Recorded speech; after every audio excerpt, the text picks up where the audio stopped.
नमस्कार, मैं सुधा सक्सेना। जैसा कि हम सब अपने जीवन में देखते हैं कि किसी एक वस्तु से, रिश्ते से, व्यक्ति से हमें अत्यधिक लगाव हो जाता है और हम जब वो नहीं मिलती है, वो वस्तु, वो व्यक्ति, तो हम बहुत ज़्यादा परेशान होते हैं।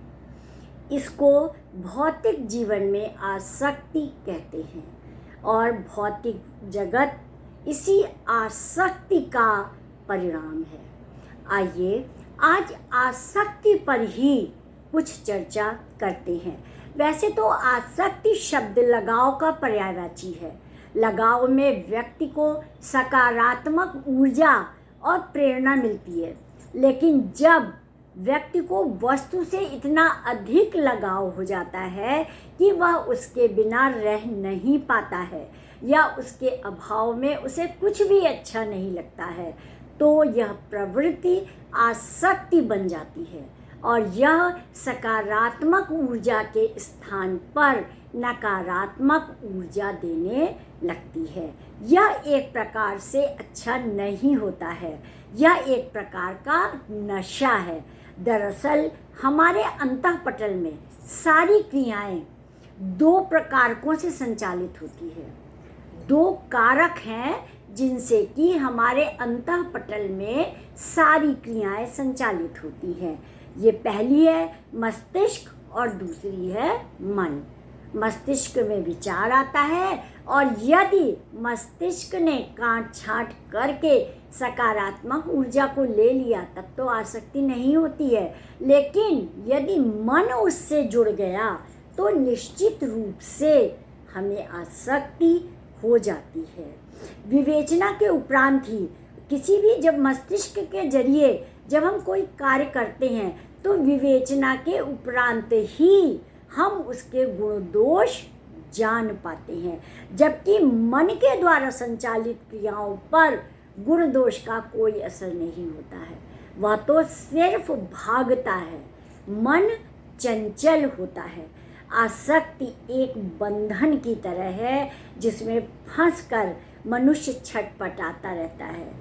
आसक्ति में मनुष्य अपने आप को ही भूल जाता है और वह क्या है, उसका उद्देश्य क्या है।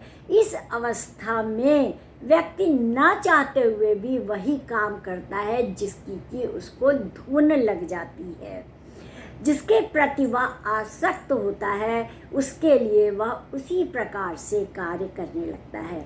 इसके विपरीत अगर हम श्री राम का जिक्र करें तो वो राजा के बेटे थे, लेकिन उन्हें महल से कोई आसक्ति नहीं थी और इसीलिए वह छोड़ करके पिता के आदेश पर उन्होंने वह जाना ही पसंद करा और रावण का विनाश या बुराइयों का विनाश का उन्होंने बीड़ा उठाया। और ये इसीलिए कि उन्हें आसक्ति नहीं थी। सवाल यह है कि यदि जीवन आनंद का दूसरा नाम है तो आसक्ति में मनुष्य आनंद को ही प्राप्त करता है, तो आसक्ति बुरी कैसे हुई?